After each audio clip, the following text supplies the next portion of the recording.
in the field of trauma, there are a lot of interventions, things that deal with specifically with a specific trauma. So if you go in and say you were going to do a ketamine session, you would be dealing with a specific traumatizing event, potentially with a period of traumatization, but there would be it would be very specific. And when you do ketamine treatments, you are working with the reconsolidation of memories, the same as we do.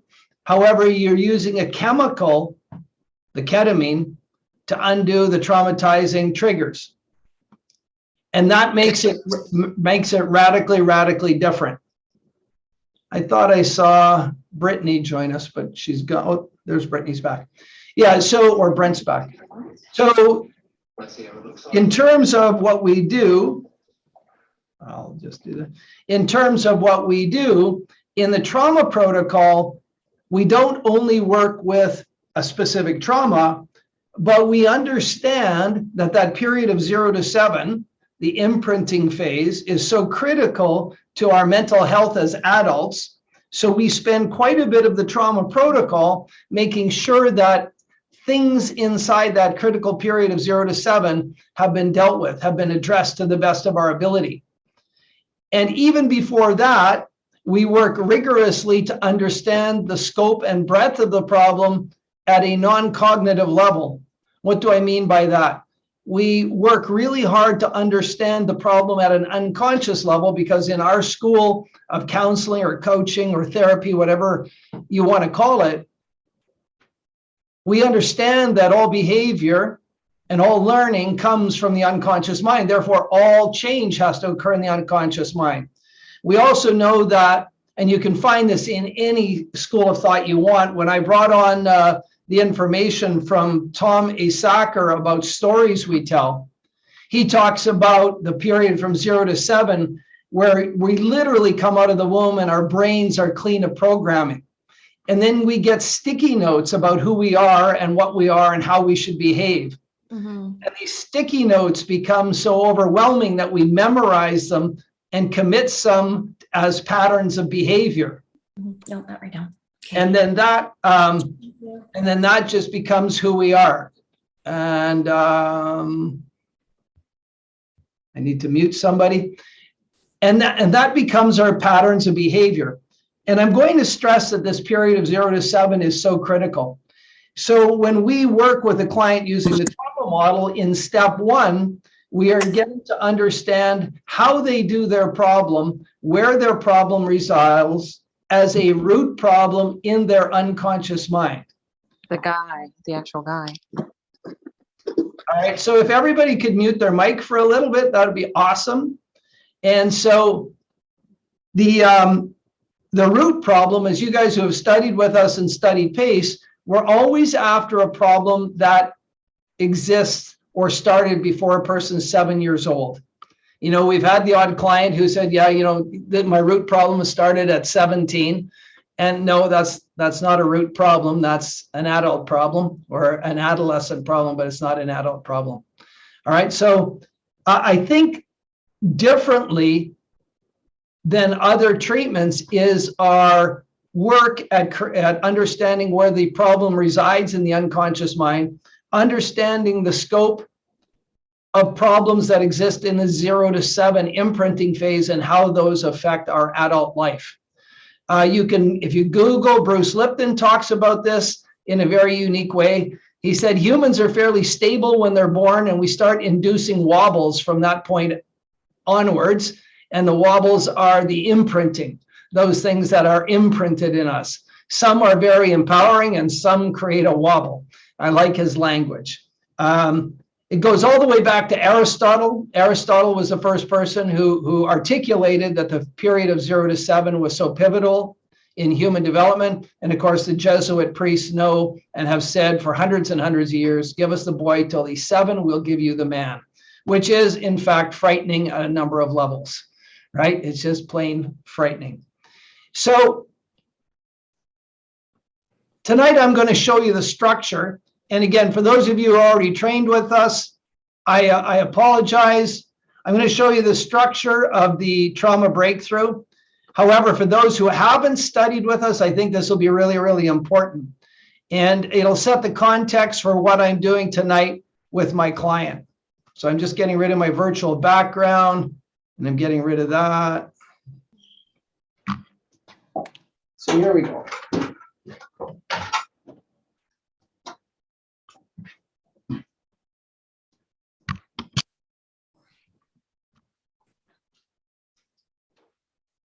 So our trauma protocol is broken into 6 steps. And this is a unique protocol in that when you view the protocol at a high level, at a macro level, it has this structure. So we meet the client here in the first session. And then in the second session, we go deep into some of their issues. This is the 0 to 7 phase.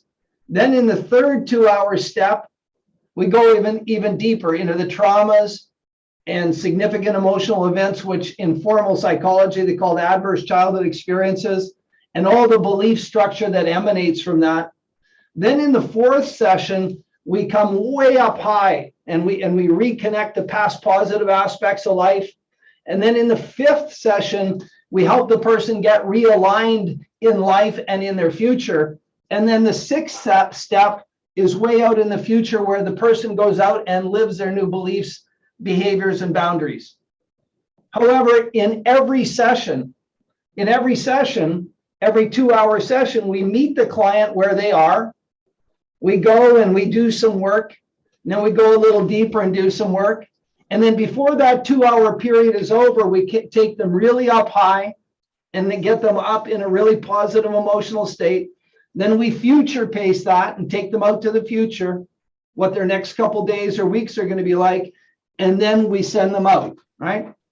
So at a macro level, we do this form. At a session level, we do that form. And then every technique within the trauma protocol, we start with the client where we meet them in a particular technique. We go deep into some dark recess, into some issue, and we heal it. Then as the technique closes, we bring them up really high, and then we future pace. So it's like if those of you who study chaos or fractals, what you see from 50,000 feet is what you see from 1,000 feet is what you see from 100 feet. So sequentially, we have these 6 steps.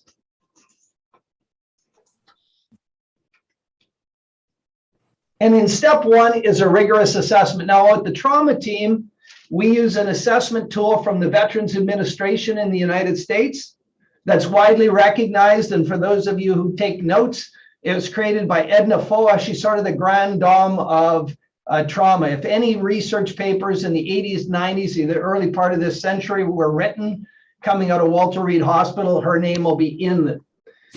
So here we're really getting a good idea of where the client's at. We also use a survey from Stanford University called the Zimbardo Time Perspective Inventory. It is the most widely recognized survey, psychological survey, for understanding how a person connects to time. All right. And Phil Zimbardo was the head of psychology at Stanford. He was also the former president of the American Psychological Association. So these 2 tools that we use have a lot of weight. We also collect behavioral evidence, and we also use a self-assessment tool for clients, right? So here at the end of step 1, we have a great idea. We're really well grounded in where the client's at. The client is also really grounded in where they're at and the possibility of living without their trauma. And that's really, really, really important. If, the number of clients I've talked to about what their experience has been in other forms of therapy, they often tell me that they've left sessions feeling worse than when they went in. Rachel's nodding yes, all right? So, and a lot of other people are nodding yes. So it's just the way it is. So, every session we exit with the client up here. We never end a session with the client in here. We always end up there, every session, right? Then step 2 is about actually addressing the adverse childhood experiences. Now, some of you may not know that. You guys who have studied PACE with me, we think this is about clearing negative emotions. But because all the negative emotions start with a root cause before we're 7 years old, we're actually clearing adverse childhood experiences. This is a wholesale cleaning of adverse childhood experiences because we clear the emotions: anger, sadness, fear, hurt, and guilt, and then complex equivalents for those emotions, and then any other emotion that's relevant. And we'll also do it in the client's native language. So if they spoke French or if they spoke Hebrew growing up, there's no use trying to clear anger in the imprinting phase using English. They have to clear the word in their native language for anger. All right. So we clear all of that. At the end of step 2, we use a technique that allows the presenting problem to be integrated into the client's core.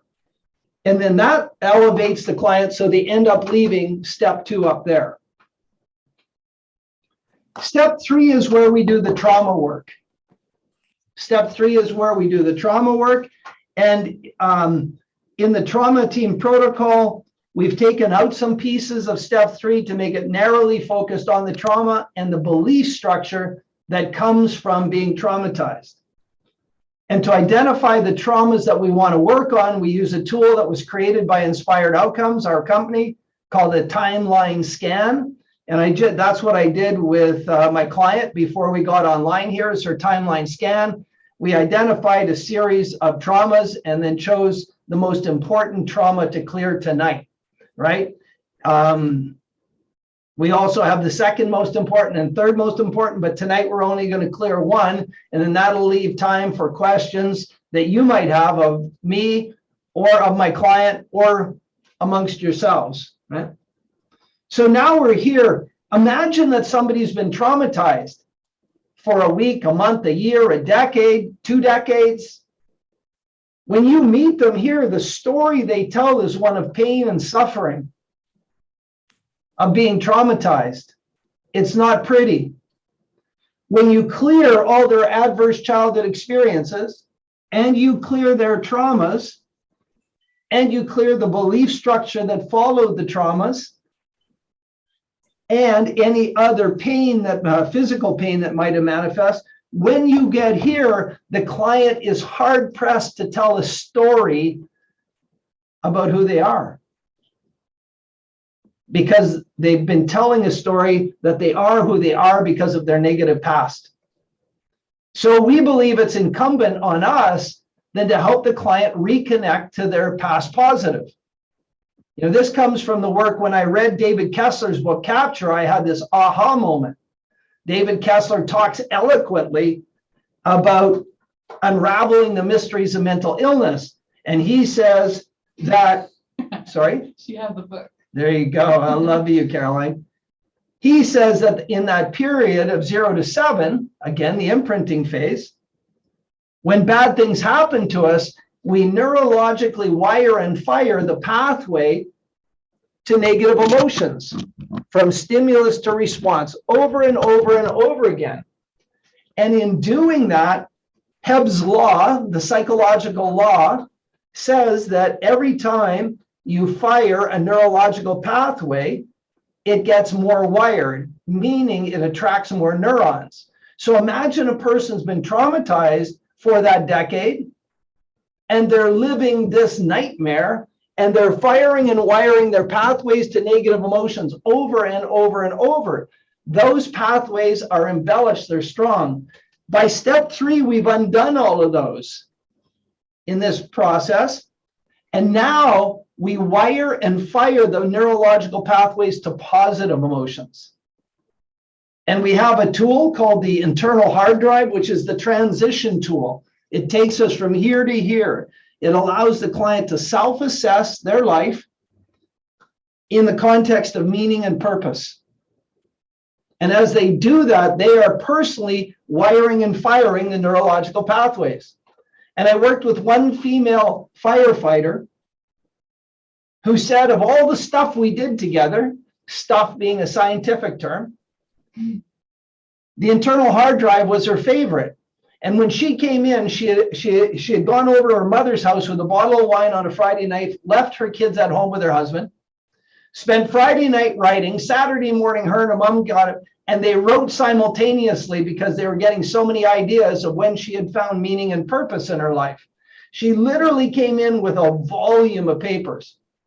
I spoke to her in the fall. She has continued that process of reviewing her life. She has 7 journals full of her life, the positive aspects of her life. And she was significantly traumatized when I met her. So now we're here. Step 4, we have developed a syntax of techniques that reconnect a person to their positive emotions. I jokingly and lovingly call it the Mona Lisa effect, because the person leaves this session glowing. Same face, but glowing. And those of you who have done a breakthrough had a breakthrough done on yourself, you've had it happen to you and you've done it with others. You've seen it actually happen. So here we have this person who's now disconnected from all the negative and triggering ways, with all their memories intact and complete, but no longer triggerable. They're now reconnected to the positivity of life. Life is beautiful, right? The sky is blue, flowers have colors, animals are amazing. Now in step 5, we want to take this newly emotional, stable, grounded person and reconnect them to their abundant future, to use Joe Dispenza's language. Step 5 is a connection to the abundant future, right? At the end of step 5, we set them free for 4 weeks. We set them free for 4 weeks to live out their new beliefs, boundaries, and behaviors. And in a twisted sort of way, I kind of hope something happens to them in that 4 weeks that demonstrates to them how grounded and resolved they are, how powerful they are. And most of my clients have experienced some challenge in this period. And the common comment is, if that had happened to me before I cleared my trauma, I would have imploded, gone to bed, not come out. Right? But I dealt with it. Yeah, I had a low day, but my lowness was appropriate and warranted. My 2 favorite words. People say I'm emotional. Is it appropriate and warranted? Right? Cool. Then we do a check-in, and then we set them free for another 4 weeks, where again, they live their new beliefs, boundaries, behaviors. This is not accidental. This is by design. The literature on creating new habits, listen to Bruce Lipton talk about that. We can make changes in the unconscious mind really, really quickly. But then you have to use discipline over time to enforce those new habits. So the literature on creating habits says it takes about 3 cycles of 21 days. And when you look at our program is 11 weeks or 77 days. It follows really closely. So these 2 periods are for allow people to make what we created here their habits. And then the last check-in is the opposite here. We do the assessments again from the VA and the ZTPI, and we have amazingly positive results. People who test positive for post-traumatic stress here are negative for post-traumatic stress there 9 out of 10 times, right? 9 out of 10 times. And that's brilliant. The note on things that challenge people. I'm not kidding when I tell you that people have things come up that are nothing short of incredible. I worked with one ER nurse who at the beginning of COVID had a significant event happen in the ER, which she was significantly traumatized and went home and was self-medicating with alcohol and was seriously traumatized. So when I worked with her, we get her out to here, and at week 3 of this first 4 week break, on the Tuesday, her daughter attempted suicide, and on Saturday, her father died. That's how big some of the challenges are. I'm not talking about small challenges. And during these periods, we have them do a self-assessment card, an emotional self-assessment card. And I saw the numbers drop. On the Tuesday, her numbers were solid for 3 weeks, 8, 9s, and 10s every day. And her numbers went down to 5, 6, and 7. And I just texted her, "You okay?" She said, "Yeah." She said, "My daughter committed suicide. I'm dealing with that." She dealt with it, got her daughter the proper help. Saturday, her numbers dropped again. I texted, "Are you okay?" She said, "My dad passed away." And I watched her numbers and they rose back slowly to 8, 9s, and 10s. She dealt with both events in an appropriate and warranted way. That to me is a stronger evidence of what we do than anything else. So when people who are literally walking away from their careers, this same woman told me that she was sabotaging everyone and everything in her life prior to doing the trauma clearing. Rachel's nodding her head again. Self-sabotage is a characteristic of deep, deep trauma. All right. So when you have a result like that, when you get that kind of feedback from clients, that is absolute evidence that what we do works. All right, so where are we tonight? We are right here in the beginning of step 3 of the trauma team protocol. I've checked in with the client, made sure everything's going right. We did a one clearing of an emotion that was left over from step 2, like we teach everybody to do. Then we did the timeline scan, and we're ready to clear some trauma, right? We're ready to go. So I'll get rid of this and I'll bring in my client. There you go. That's yours. Hi. Everybody, this is Eve. Oops, where's my camera going here? Because I can't cross my legs all funny. I might still do that. I might be a pretzel a little bit. So you guys all know that I like working in these high chairs, right? Because it's easy for me to get rapport with clients because I can sit the same way they sit, right? When you're sitting in a high chair, normally you just sit. Look how she's sitting. There's not a snowball's chance in hell I can sit like that in my chair, right? Earlier tonight, she was sitting cross-legged in the chair, and I thought, okay, I'm going to give up on this. So tonight, we're going to clear a trauma that occurred at 15 years old. Those of you who trained with me, I'm not using a script tonight. I'm freelancing. Here, I'll just move back a bit and give us some room. I'm just going to do it. All right. All right.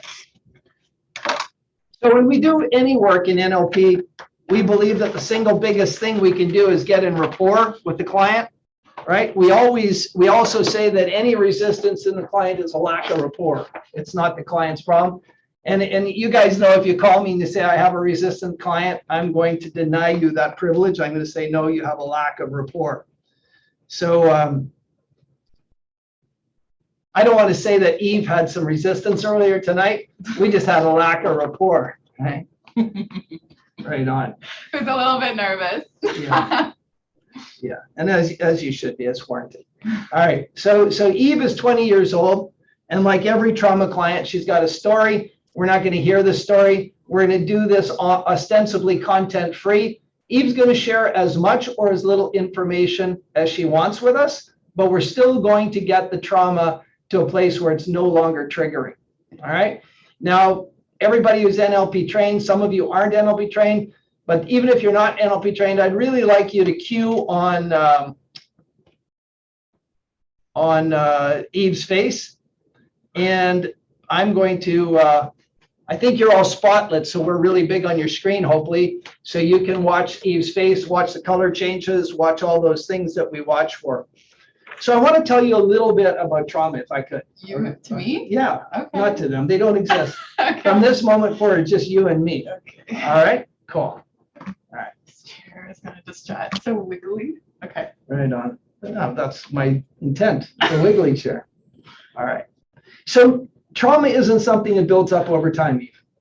Trauma is your brain's perfect reaction to an abnormal situation. Yeah. Right? And at that moment in time, your brain, specifically a part of your brain called your amygdala, goes on high alert to keep you safe. It says, boy, I've got to be on high alert from now on when Eve's awake, when she's sleeping 7 days a week, 24 hours a day. And that's why people who are traumatized have sleep issues, right? They can't get to sleep, they can't stay asleep. And of course, you're like that, Yeah. right? Yeah. Cool. So that's really important to know. And the other thing that's really, really important to know is all of us have things in our past that make us happy, right? So I was teaching you anchoring earlier, right? Well, what's something that really, really makes you happy? Right now, Yeah, like not in this room, but out there somewhere. What makes you happy? What are some things that make you happy? I watch a lot of RuPaul's Drag Race with my friends. Oh, nice. I like doing that. There you go. All right. So if for those of you who aren't aware of what I'm doing, if I didn't have a resource to move Eve into in a positive way, I'm finding something that's interesting to her. And if I find her getting emotionally deregulated, I'll talk about RuPaul's Drag Race. I'm sure you know a lot about it. Well, I know where to find they, her, him on all the pronouns on Netflix, right? And I have, because I do like cars, I was attracted to the title, right? It's not a very fast show though, right? About cars. It's fast, not about cars. Yeah, fast and not about cars. There you go. But we have something we can joke about and be in a positive state. Yeah. That's kind of cool. All right. The other thing I'd like to share with you is the concept of one-time learning, right? So if I were to show you that to keep this pen from drying out, you put the top on like that, you'd be able to do that right away, right? Yeah. So that's an example of one-time learning. Yes. Trauma is learned one time. Boom. And so we know a couple who were avid boaters. Some of you have heard me tell this story, and that's okay. They would boat every weekend. Every weekend they'd go up to the Great Lakes, they'd boat. They were like wingy. They spent their vacations on the boat. So they probably spent 40 days a year on their boat, 24 hours a day. And they did that for 25 years. So somewhere around 24,000 hours of boating. And then they got caught in a horrific thunderstorm. Now the boat wasn't damaged and the people ultimately weren't hurt, but in the middle of that storm, it was so ugly and scary and frightening that the woman was traumatized. And when they got to the dock, she jumped on the dock and ran up to the dry shore. All right. And when they got up on shore, she refused to go anywhere near the water. One time in the middle of a storm, ruined 25 years of boating, 24,000 hours of boating gone. Now, fortunately, they know people who do NLP and get rid of traumas, and they happily boat again. So do you understand one-time learning? Yeah. All right, perfect. All right. So we're going to clear an event that happened to you at 15. Yeah. Right? So here's your choice. You have control here. So I want you to decide. You can tell us what happened. Yeah. Or you can run the movie through of the traumatizing event, the actual traumatizing event. Okay. You can run the movie through in your head. So you can tell us about it or run it through in your head, whichever you prefer. Like the actual event? Yeah, the actual traumatizing event. Okay. Yeah. So you can, again, if you don't want to tell us about it, just run the movie through in your mind of the event. Can I give them context of my life a little bit? No, Okay. we're just going to clear trauma. Okay. We can talk about that later. Okay. Yeah.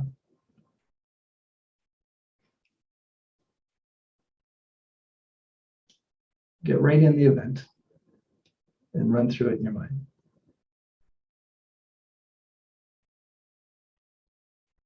Okay, open your eyes for a sec. All right. Just look up. Remember, like doing peripheral vision. Cool. As you were recalling that event in your mind right now, on a scale of 0 to 10, 0 being no negative emotion and 10 being a flood of fear or terror or helplessness, where were you getting to? 10. A 10. All right. For those of you who can't see closely, her eyes were starting to get that classic red look around them, right? Okay, cool. So I want you to find a moment. I'll back up. So those of you who don't know what I just did a subjective unit of distress scale. So I had Eve enter the memory associated, playing it through in her own mind. I could tell by her emotions, her breathing, what was happening. And so I had her come out of the movie. I broke state by having her look up. And then I did a subjective unit of distress where she self-assessed where you were on a scale of 0 to 10. Yeah. All right. And we do that. And we'll do it again at the end of the trauma clearing. Right. So I want you to think about a moment before the trauma happened where you were safe. a moment before, fairly close, a day, a week, a month before, but find a moment in time where you were safe before that event happened. Got it? Cool. What is it? What is the safe place? I was like putting a play on with my friends. Okay, And that was a really good period of time, like right before, it was like a week before. beautiful. And so I want you to get an image of your mind, in your mind, of you in that play, putting on that play. Got it? Cool. And just as if you had Picasso or you're playing with Photoshop, make it a black and white image. Can you do that? And see yourself in the image. So whenever I say the start scene of a movie, that will be the start scene of a movie. All right? Cool. And open your eyes again. Now I want you to fast forward past the trauma to a place where you're relatively safe. And I say relatively safe because you're safe from the actual traumatizing event. You're not safe from the emotional stuff or some of the stuff you had to go through afterwards in the courts or wherever, but the actual traumatizing event is over. Can you find a spot like that? Yeah. And what is that spot? It was my boyfriend's family's house at the time when I was in high school. Okay, how long after the event? Probably like 5 months. Okay, can you find something a little closer? Again, relatively safe. Not perfectly safe, relatively safe. That event is no longer happening.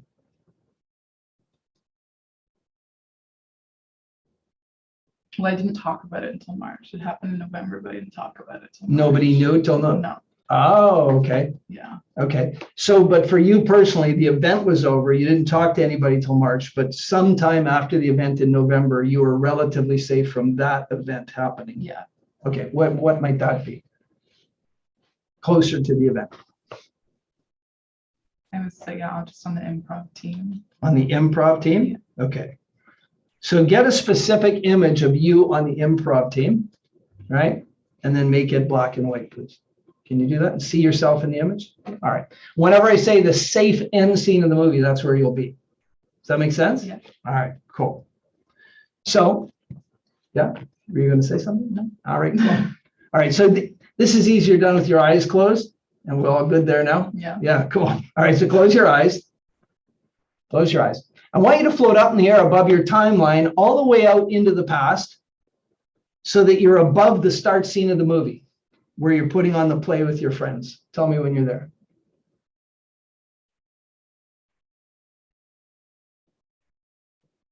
Yeah. Okay, so this is kind of fun. Turn and look towards now, and you're going to get to build a movie theater up above your timeline. All right. And I know you have you like painting and doing stuff, so this will be a lot of fun. So, would your movie theater have concrete, wood, or carpeted floors? Carpet. What color? Red. Okay, the red carpet, of course. Oh, should have asked. What else is RuPaul going to walk on? All right. And what color are the chairs? Blue. Blue. And are they leather or fabric? Leather. Are they soft or hard? Soft. Beautiful. So I want you to sit down. Do they recline? Yes. Okay, so sit down in one of those blue leather soft reclining seats, please. All right. Get nice and comfy. Would you like something to eat or drink? No. Nothing? No, thank you. Really? That's a first. That's an absolute first. That's crazy. So get nice and No. sorry. No, I don't want anything. All right. So get nice and comfy. Get the temperature just right. Right? So feel good? There you go. Bless you. There you go. Get nice and comfy in the theater. And just notice that you look up a little bit at the screen to see the screen. Right? All right. And then I want you to leave your body in the theater. You'll leave your body in the theater. I want you to float up into the projectionist booth. Right? So float up into the projectionist booth. Is it big or small? Small. Small. Is it warm or cold? Warm. And is it old school or digital? Old school. I love you. Cool. I want you to reach out and touch the plexiglass that's always between the projectionist booth and the theater. Yeah. Cool. And as you're touching the plexiglass, is it rough or is it smooth? Smooth. Smooth. Is it warm or cold? Cold. Cold. And as you're touching that plexiglass, look through the plexiglass down into the theater and see the back of your head and shoulders, right? Nice. So here's the instruction. Eve, you are the projectionist, you have control. It's your job to stay in the booth and run the movie forward in black and white from the safe place where it starts all the way through to the safe place where it ends, right? And watch yourself down in the theater watching the movie. Go ahead, do that now. Tell me when you're done.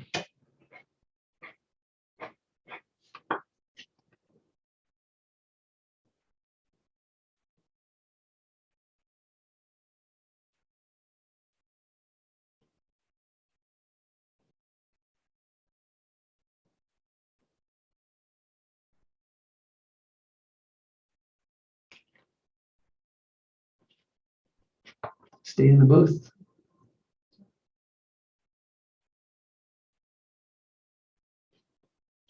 Just tell me when you're done.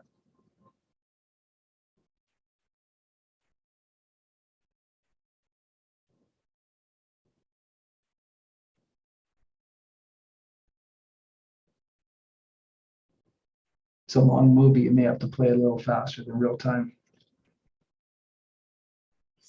It's just so like the events are confusing, like the order of them. Yeah, so just watch yourself in the theater watching the movie. Go ahead and do that.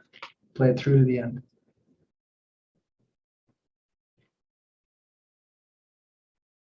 Tell me when you're there.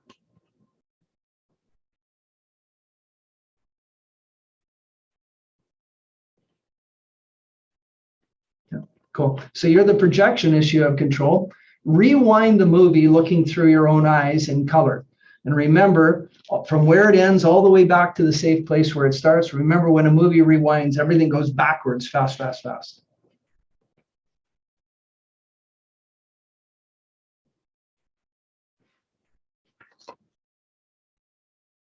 Fast, fast, fast. Tell me when you're at the beginning. Cool. So you're the projectionist, you have control. Play the movie forward from where it starts all the way through to the safe place where it ends, and it's going to play faster than real time. Go ahead, do that now, and watch yourself down in the theater, watch the movie. I'm confused about which event I should pick because there are two from the same time period. Okay, so because it's like when it happened and then when everybody found out, and they were both like big. okay, so just close your eyes for a sec. Ask your unconscious mind, what is the traumatizing event? The actual event or the people finding out about the event? I think what happened around it. Like, yeah, like in March. Okay, so not the actual violation. I mean, the event, yeah, but it was like the blow up that happened afterwards, I think was like somehow like more difficult than the actual event. When you ran the movie in the beginning, what Eve's asking is that there's an event and there's a follow-on event. So just keep your eyes closed. When you when you ran the movie in the beginning, did you run the movie of the event or did you run the movie of, what did you run the movie of when you were at 10? I think I ran the movie of the event, but then when we started it, I think I picked what happened right after everybody found out, which I kind of forgot about. Yeah, the question I'm asking, what were you at a 10 for, the event? The event. Let's stay with the event Okay. then, please. And we'll get the 10 down to nothing, and then we can work on the other stuff. Okay. Okay. All right. So back in the projectionist booth, right? So you're the projectionist, you have control. You're going to run the movie forward in black and white from where it starts, putting the play on with your friends all the way through to the safe place where it ends at the improv. Go ahead, do that now. Watch yourself down in the theater watching the movie.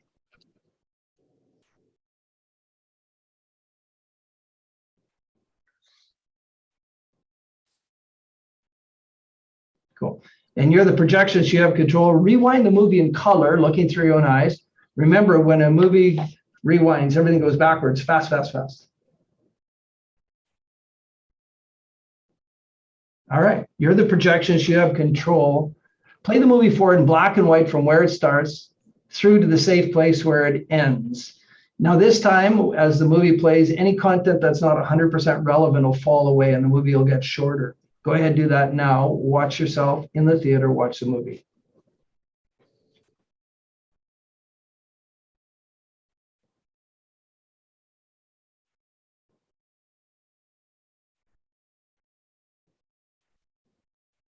All right. Rewind the shorter movie in color, looking through your own eyes from where it ends all the way back to the safe place where it starts. Remember, when you rewind a movie, everything goes backwards, fast, fast, fast.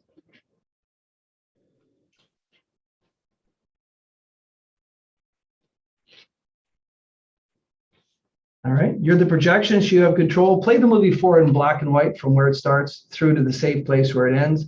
Again, any content that's not relevant is going to fall away and the movie's going to get shorter still. Go ahead, do that now. Watch yourself in the theater, watch the movie.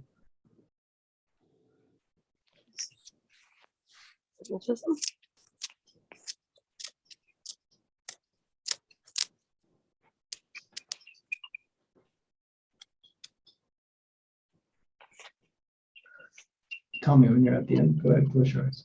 Keep your eyes closed, please. If everybody could mute their mics, it'd be greatly appreciated. All right.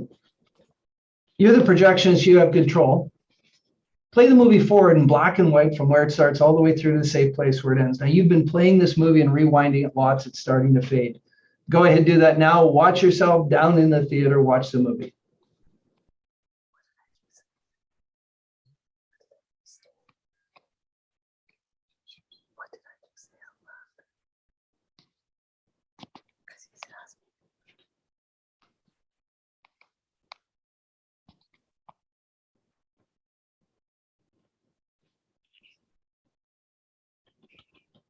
All right.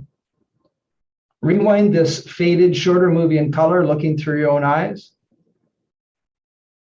Remember, everything's going to go backwards, fast, fast, fast. Cool.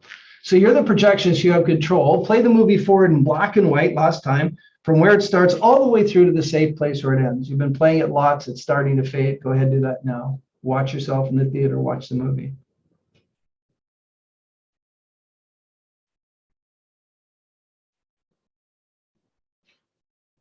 Last time, rewind the movie in color, looking through your own eyes. Remember, everything's going to go backwards, fast, fast, fast.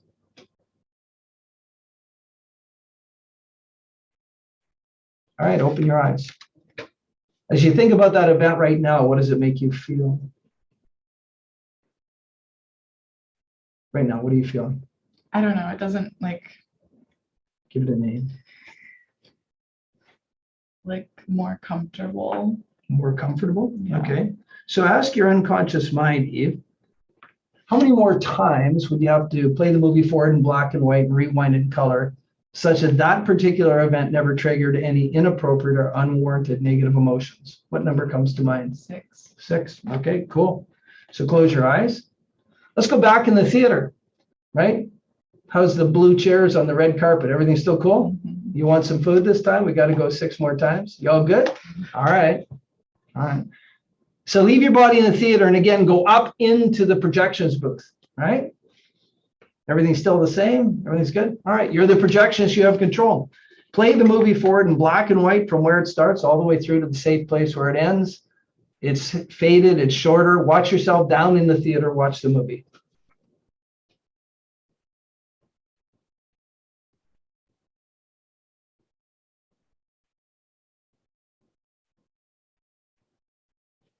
Stay in the booth.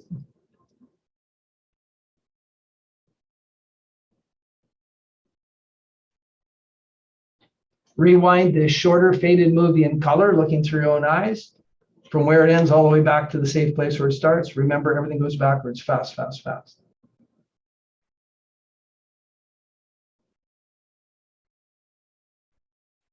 All right, play the movie forward in black and white from where it starts all the way through to the safe place where it ends.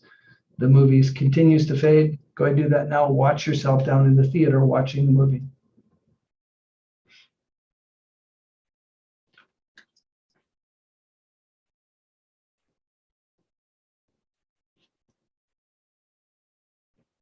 All right, rewind this shorter faded movie in color, looking through your own eyes. Everything will go backwards, fast, fast, fast. Play the movie forward in black and white from where it starts all the way through to the safe place where it ends. The movie continues to get shorter and fade. Watch yourself down in the theater, watch the movie. Go ahead and do that now, please.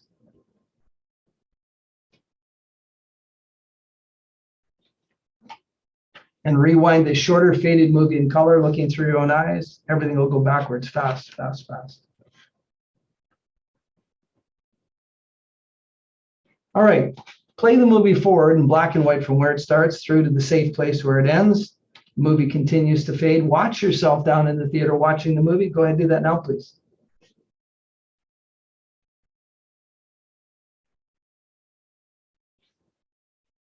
And rewind the shorter faded movie in color looking through your own eyes. It's going to go backwards super fast. Do you want me to do rewinding sound effects for you? No? No, Oh, I you do. do? I Oh, you do. do? Okay, so here we go.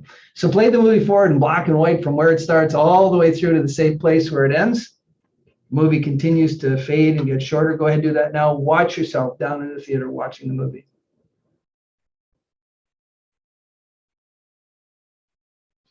And rewind this shorter faded movie in color looking through your own eyes. Everything's going to go moving backwards fast, fast, fast, and it's going to sound like this. Talkie, talkie, talkie, talkie, talkie, talkie, talkie. There you go. That's really good. Yeah, I thought so. Okay, last time. Play the movie forward in black and white from where it starts all the way through to the safe place where it ends. The movie continues to fade. Watch yourself down in the theater watching the movie. Go ahead and do that, please.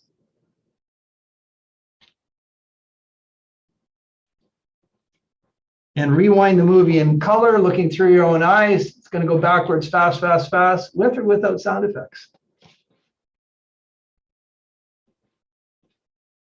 Done. Open your eyes.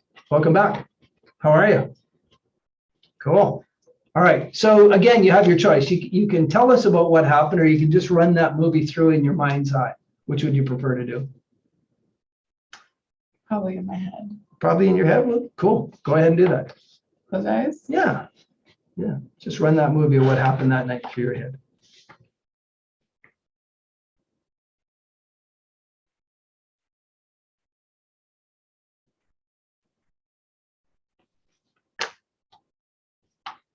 Cool. So on a scale of 0 to 10, 0 being no negative emotion, 10 being a flood of fear or terror or helplessness. Mhm. Where are you at right now? Probably 2. And for which one? Fear, terror, or helplessness?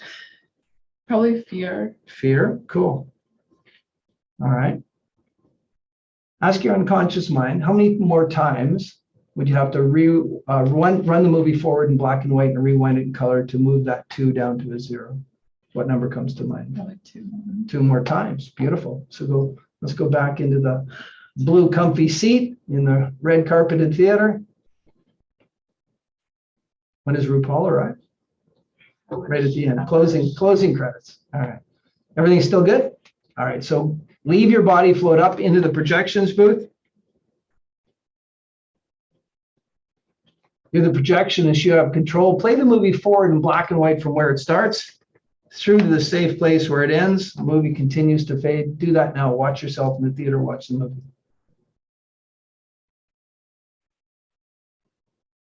Rewind the movie in color, looking through your own eyes. Everything will go backwards, fast, fast, fast. And play the movie forward in black and white from where it starts through to the safe place where it ends. Watch yourself down in the theater. Watch the movie. Go ahead and do that now, please.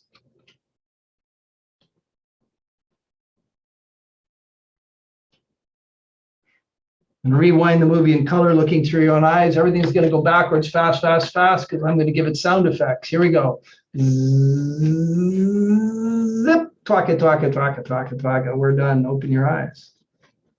So as you think about that event right now, on a scale of 0 to 10, 0 being no negative emotion and 10 being a flood of fear, where are you right now? I'm probably at 0. Okay, at 0. Cool. That's got to feel better. Anchor that. Anchor that. Yeah. Cool. So why don't you close your eyes one more time? Yeah, woohoo, doing a dance. Close your eyes one more time.